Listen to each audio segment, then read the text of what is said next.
Hi, everybody. Good morning. I'm really excited to have my friend Jyoti Jani Patel to talk about creative play and empathy today. But before we dive into all of that, I just want to recognize and acknowledge that today is Juneteenth, and a lot of knowledge workers have the day off. A lot of us officially have the day off as a holiday, and as a non-Black person of color, we're choosing to work.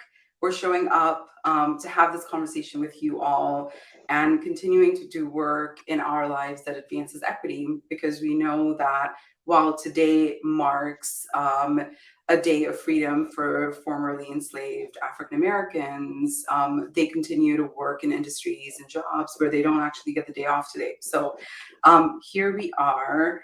Um, Jyoti, welcome. I'm super excited. You know, I love the work that you do. Will you just start with sharing a little bit about yourself and your journey from aerospace to play? What and why and how? Yeah, I'd be happy to. Well, first of all, thank you for having me out, and happy Juneteenth to those celebrating and doing the work. I see you, I honor you, and I'm here in the trenches with you. So, my name is Jyoti Jani Patel. I'm the founder of Spill Play, which is an organizational design consultancy based out here in Seattle. And I bake creativity and play into everything I do, because emotional intelligence is actually the skill that underpins play, and we'll be digging into that today. But yeah, it enhances outcomes for inclusion, innovation, as well as performance. And so, how did I get into this? Good question. I started out as an engineer because Indian child of immigrants. And yeah, I started at Boeing as a flight test engineer in 2005. And even though I loved kind of the technical side of the work, I found out early and discovered early that the biggest challenges in our organization, contrary to what most people thought, were not technical. They were very much social and cultural. And, this showed up as a lack of engagement, a lack of inclusion in decision making. I remember so vividly in my body the feeling of going into rooms with managers, with execs, and the ability or the inability to really communicate effectively. And so really communication is at the heart of culture building work. And I knew then that like the dysfunction that showed up so regularly was really inhibiting people from just telling each other what they needed to tell each other. And so in about like let's see, so I went back to school to get my master's in organizational design, and really studied the art and the science of organizational systems change.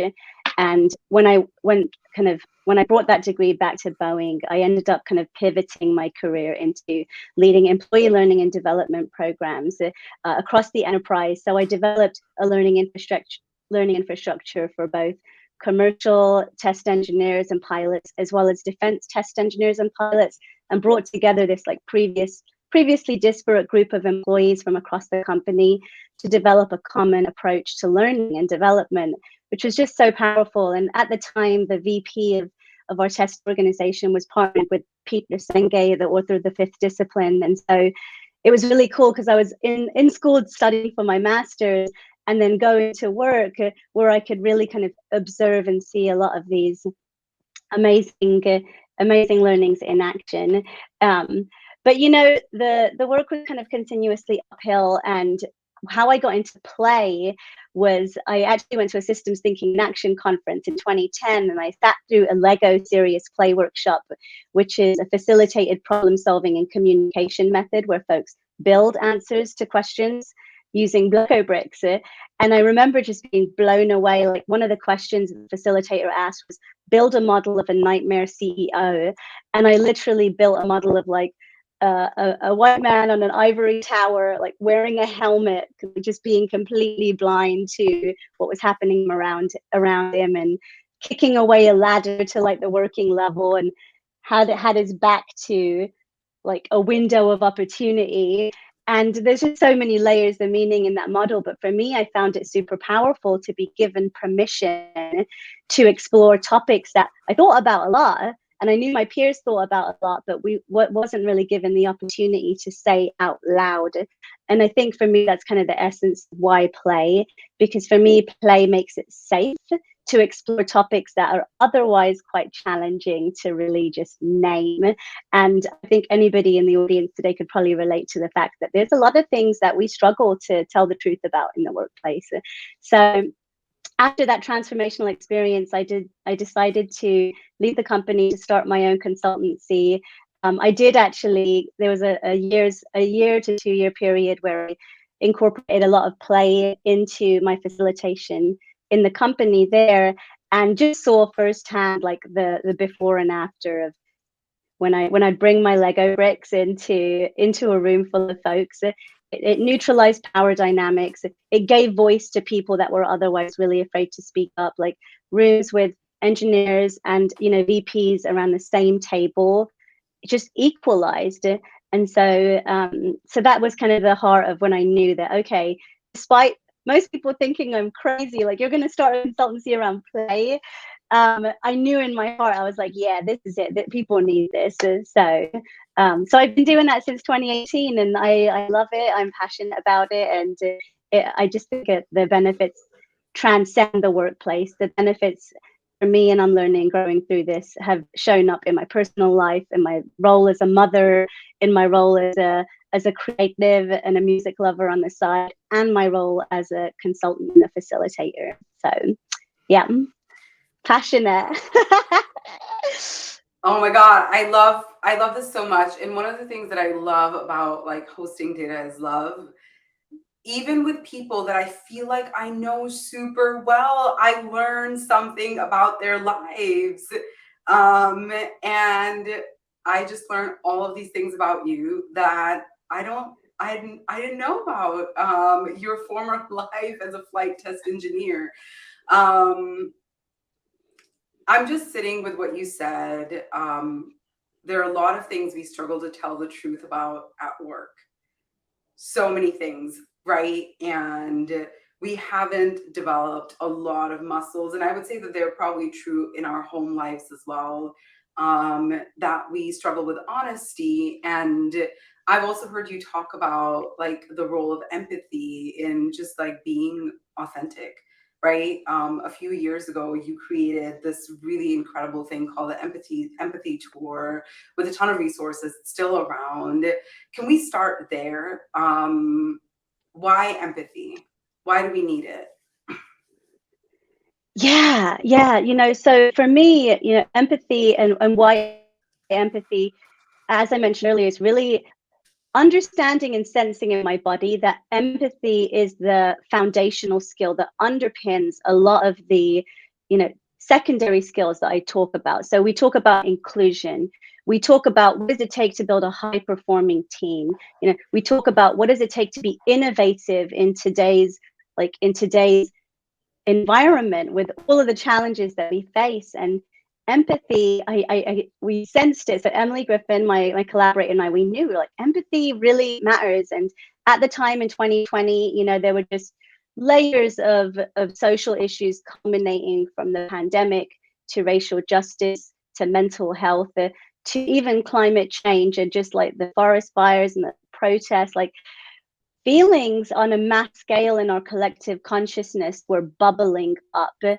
And we felt the stress in our bodies. And so the empathy tour was an experiment to really speak with leaders from technology and social impact, with CEOs, with execs, and ask them like, what role does empathy play for you as a leader in an organization? And so we learned, and I'm still learning, that empathy really is a capacity that involves the whole body. And so, what you see on the screen right now is a chart adapted from Dr. Bessel van der Kolk's The Body Keeps the Score, which is a seminal work, that, Dr. Kolk, for those of you that are not familiar with this work, is both a very talented researcher as well as a practicing therapist. And so his work kind of spans the whole range of theory and practice. And so he talks about the 3 levels of safety. And so, really what we're talking about with empathy is nervous system. They're nerves. And we talk about empathy being energy. And so our nerves are electromagnetic energy, neurotransmitters that are released during various emotional states, from pleasant states like dopamine and oxytocin, which are chemicals that help us connect and have empathy with each other, to stress hormones and stress neurotransmitters such as cortisol, which get our bodies ready for action when we're hitting flight or flight. And so, Dr. Cole talks about the 3 levels of safety. And so, we as humans, when we are under threat, we respond, and we have evolved to respond to threats in our environment through emotions. Like, emotions are signals that tell us about whether or not there's a threat in our internal or external environment.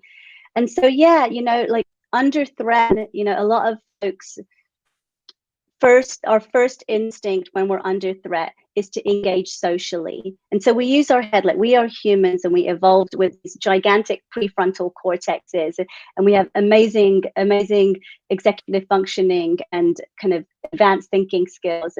And so at the first sign of a threat, we'll try to, engage with people around us, like, can you help me? And we all know the face of somebody who needs help. And people will try to get help through reasoning, and that's called social engagement. Then if we don't get what we need through social engagement, then we kind of go to the second level, which is fight or flight. And so fight or flight in the body is really a heart nervous system response. We have 1 million neurons in our heart, and that prepares our body for action, to do something, whether we're fleeing or we're showing up and we're fighting.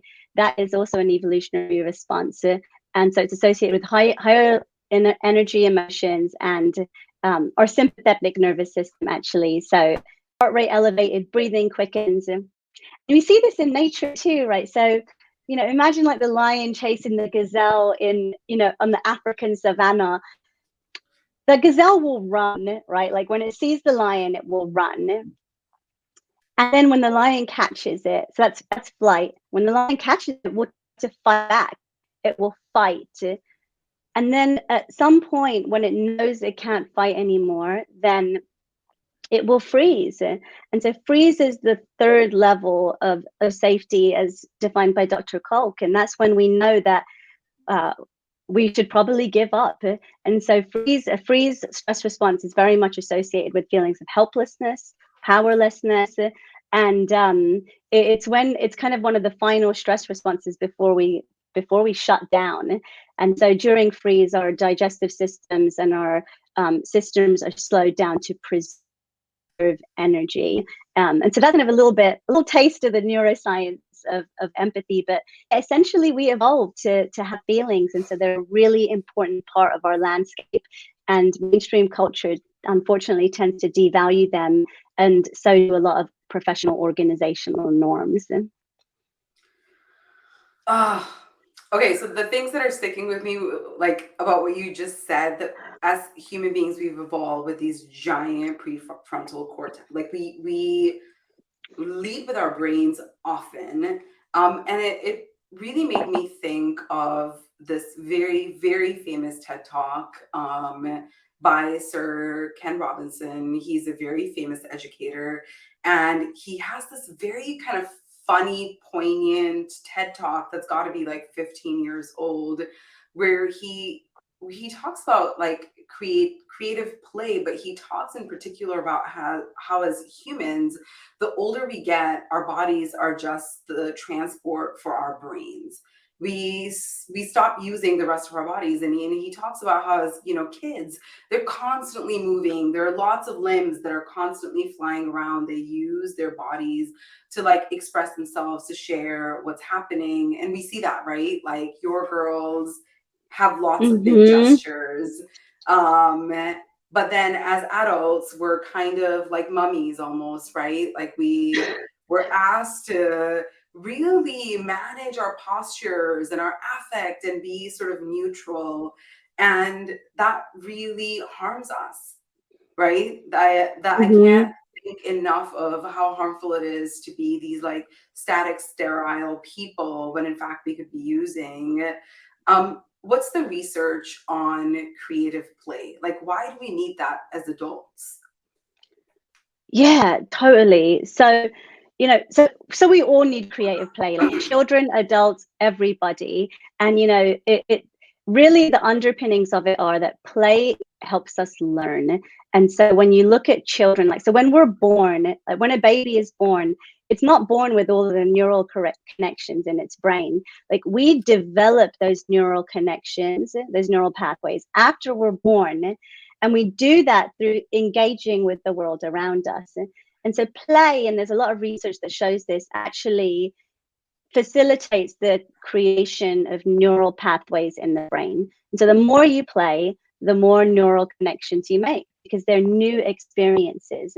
Old experiences, like when we're on autopilot, reinforces existing neural pathways. And so this is true for adults, right? Where if you're not playing and you're just kind of moving through your day like on autopilot in a routine, not engaging yourself in new experiences or playful experiences, your brain is not creating new connections, and in fact it's thickening existing connections. And so that can get us really static and inflexible and rigid and unable to adapt to change. So that's kind of one piece, is the facilitation of learning and neural connections. Um, but considering that, like, as we grow, like from childhood into adulthood, like knowing that our brains are a product of continuous interactions with the world around us, like just think about what happens like when kids go to school, and how much, or college for example, and how there's this like gradual movement away from play into very kind of serious, rigid learning structures that actually inhibit our ability to play and don't reinforce play. And so I just think about like how stiff, like when I first showed up for my job in corporate, like how stiff everybody is sitting around a table, and like what would happen if I were to like get up and stretch? Like people kind of look at me funny, right? And so this is that constant engagement that we have with other humans. And scientists call it attunement. They call it attunement between like a mother and her baby when a baby is first born. It's like we attune to each other. We have mirror neurons in our brain that help us pick up on cues from other people. And so, when we show up in environments where playfulness is discouraged, then we learn not to do it. And during that process, our brains kind of become disconnected from our bodies. And disassociation is a common trauma response. Even at the social engagement level, like a lot of folks relate to being a people pleaser. A lot of women and Black, Indigenous people of color have been culturally conditioned to appease those with more power than them. And we often submit our own needs and wants in favor of those around us, and that includes disassociation from our bodies. So to me, like, for all of us to be able to access what's in our bodies is a form of empowerment, because it allows us to better connect to what we want and need, to feel what we feel in the moment, so that we can speak up and name those things with people around us. And so that's kind of some of the other pieces of that. But we do have a lot of there's so much research on play, and shared a couple of slides with you, but I would recommend the National Institute for Play as a resource for research. Like, if anybody in the audience is interested in digging into what the research says, there's this researcher called Dr. Stuart Brown that's compiled tons of data from neuroscience to behavioral science to ethology, which is study of animals. And there's tons of research that shows that play improves our ability to take risks, to embrace failure, to connect to people around us, to increase the levels of cooperation between humans, which is so important in today's environment. So there's lots of research out there that reinforces this. But I think anybody out there would just agree that innately in your body when you feel good, and feeling good is at the heart of why we play. And feeling good is not a bad thing. contrary to what our culture might tell us. Like, I think we kind of like, we get addicted to the punishment, right? Like having to hustle, having to grind. And no, I mean, work doesn't have to be like that. Like play doesn't need to be this thing we do off to the side. It can be woven into our days and how we conduct ourselves. And anyway, so Mm. that's what I have to say about that. Yeah, play doesn't have to be this thing that we do off to the side. But, and as we were talking, I was like, well, this is probably why I like really love play dates with kids. As someone who doesn't have kids, it is the most fun part of my life when I get to hang out with kids, probably because there's so much play and it's not like now we're going to play and now we're going to do something else. We're just kind of playing all the time and it's really, really seamless. Um, I think that maybe you need to start a series on play for racial equity. And I say that because, like you're talking about how when we play, we develop new neural connections, right? New pathways, Hmm. new ways to learn versus being stiff and just continuing to build on our existing pathways. And I think so much of Hmm. race equity work is being able to see the world differently and right and be connected to it. Yeah. Yes.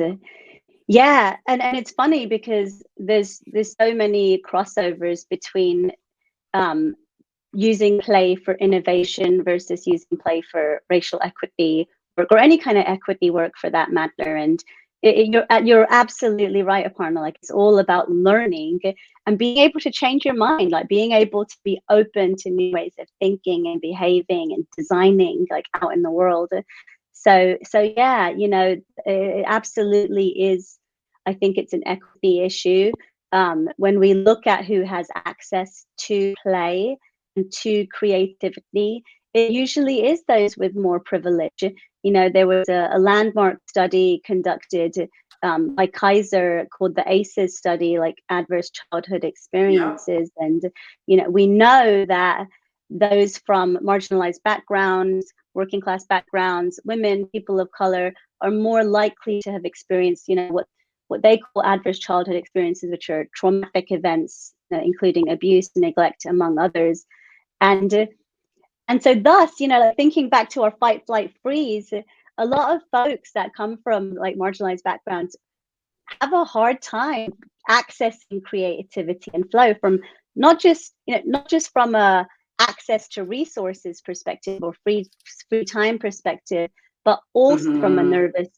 nervous system perspective as well, because nervous systems are hypersensitive to being in fight, flight, freeze. So yeah, so play really is an equitable, like kind of trauma informed practice. And I think that the crossovers with equity work are profound and should be uh, explored more deeply. Yeah, for sure. Oh, and I think that in this instance, like we're not using marginalized to mean just communities of color, because I think that when you think about ACEs and as an educator, right, someone with like my formal training is entirely in education, the ACEs scale is such an important way to assess young people. And it has things that I think, because most adults, if they took the ACEs questionnaire in high school or middle school, they've already forgotten about it. It has things like, have you moved in the past year? Like, have your parents or your legal guardians like gone through a breakup? And how many young people experience divorces? Were you born in the global south or like in a high risk country? Lots of those. Yes. Like, is there an adult who smokes in your house, right? Like that's on the ACEs questionnaire. Wow. um right, or like, do you live with Very an subtle adult things. who, very subtle things, do your parents drink every Yeah. night? Do you live with somebody who drinks regularly, right, or is depressed? And these are all of the things that are happening all the time, because a lot of them are like self-medicating mechanisms for adults, like drinking regularly. um Yeah. Yes. right? Like the mom with the wine glass memes um, abound. I mean, it's tough. Like on the one hand, like I want to laugh at those, and over the years, I've certainly, used various, crutches to help me with my own coping. But yeah, it's a serious issue, and I think that it's something that makes us uncomfortable. Understandably so. And this is where understanding, like, you yourself as a human, your own personal life experiences, your own kind of learned trauma responses, as well as coping mechanisms, like understanding those at the individual level is of the utmost importance, because when you are at the helm of a company, or you're directing massive amounts of organizational resources, into the world, then it's essentially important to understand how your own, learned mechanisms might be influencing how you're making decisions, how you're directing resources, how people might be afraid to speak to you at the table. And yeah, it really, for me, comes down to power. Like at the heart of all of this work is really the concept of power, and from ACEs to understanding what happens when we're under stress. It's about power. It's about misuse of power, abuse of power, at every level in the system. And so, empowerment, thus, is the antidote or solution to misuse of power. And so empowerment must happen at the individual level through understanding, like, well, what am I carrying here in my, knapsack biases, and Yeah. how is that proliferating out into my organization, or my team, my family, like into all of the communities that I'm part of, so that all of us can have power. Yeah. Oh, that's so powerful. So, okay, we're almost at time, and I want to Yeah. understand, what do you say to people that are like, you know what, I'm not a creative person. I don't have it in me to do it. How do we bring those folks along? And as people that are helping shape organizations that are deploying resources out in the world, where do we start including play in kind of our day-to-day lives? How do we do it? Yeah, yeah, so good. So, well, in terms of like, I'm not creative, and yeah, you're right. I hear that a lot. We are all creative. Like creativity is underpinned by an emotional signature of joy, pleasure, of motivation, of feeling energized, feeling pumped up, excited. And so if you feel any of those feelings, sometimes, then you're creative, because those are the emotional kind of signatures associated with creativity and play. So if you can feel those emotions, then you're capable of being creative, because that's the foundation of it. And I would challenge you, like if you think you're not creative, I would challenge you to do something playful or creative that feels uncomfortable, and that's the creation of a new neural pathway, right? So stand up and invite your team to stretch, at the beginning of the meeting, trying this. Okay, so this is one of my favorite charts, by the way. Like we're really talking about moderating, being in the flow and performance zone, and um, help get you and yourself in the flow and performance zone by understanding, like, one, when you're not in the flow and performance zone, two, creating the conditions to get in the flow and performance zone.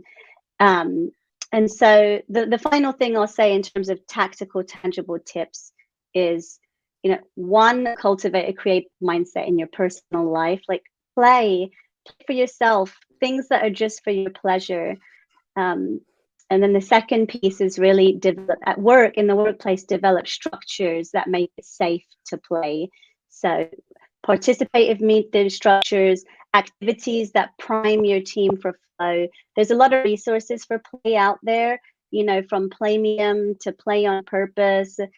You could just Google like workplace games, and a lot of folks had started to compile games that can prime you, just like when you paint a wall, you prime the wall. Like you can prime your team for collaborative, creative activities through play. And so I would say priming, like icebreakers are a good example of this, but there are activities that can prime you for all sorts of different types of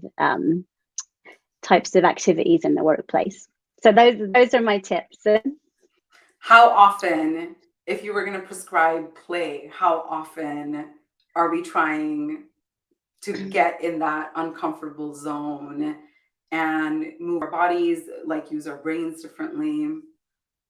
Yeah, yeah.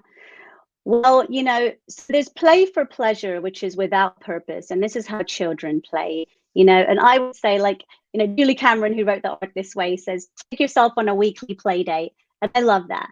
A weekly play date, no matter your age, so do that. And then I would say that taking rest is just as important as playing as well. And so in the bottom right quadrant of that, emotional intelligence chart, you see rest. And Cal Newport, who wrote Deep Work, talks about deep breaks and how you can only kind of do deep focused work for about 6 hours a day. And you should be taking these deep breaks, even just 15 minutes of walking outside, like of being in nature, of doing some movement. Like I'll pump up the music and dance one song, and boom, my mood and my energy is like transformed. So there's different things we can do, and it's different for everybody, right? But throughout the day, take breaks. Your brain will thank you. So weekly play dates, deep breaks throughout the day, build them in. And then, when you do sit down for deep work or flow, creative flow that is purposeful, whether you're trying to write a book or you're trying to make a presentation or whatever your concentrative, like creative work is, then prime yourself, like set yourself up for success through eliminating distractions, through being really clear with your objectives, through incorporating playful methods and making it fun wherever you can. And that way, when you do sit down to work, you can actually, get the best of your brain and the best of your executive functioning and all of that gray matter that we evolved to use, rather than just reacting based off of our reptilian and mammalian kind of responses. Like we want to use these brains, so help yourself. Help yourself to make the most of that power. Oh, I love this. What's the best way if we want to get in touch with you? If we're like, help me be more creative. What is the best way? I mean, of course, I think that like maybe a lot of people listening today are going to go buy Lego bricks. But if we want to connect with Jyoti at Spill. Yeah, so you can just email me, jyoti@spillplay.com. And I do one-on-one leadership coaching with all sorts of folks. A lot of women, people of color, and disabled folks have been seeking me out recently. I facilitate workshops and playful learning experiences with teams in STEM. And I do longer term consulting engagements as well as public speaking. But yeah, reach out to me. We can probably drop my link tree in the chat too. So let me go ahead and do that. And there's loads of ways to connect with me. I'm on the socials, so I'd love to hear from folks. Awesome. Jyoti, thank you so much. You've given me, and I think everybody listening, so many things to think about that we're going to be noodling on as we move through our day and our week. Truly, like, what a gift. And I'm going to make a note on my calendar to go on a weekly creative play date with myself. Thank you. And thanks to everybody that's watched. Have a great day and have a great week ahead. We'll see you next week. Thank you so much.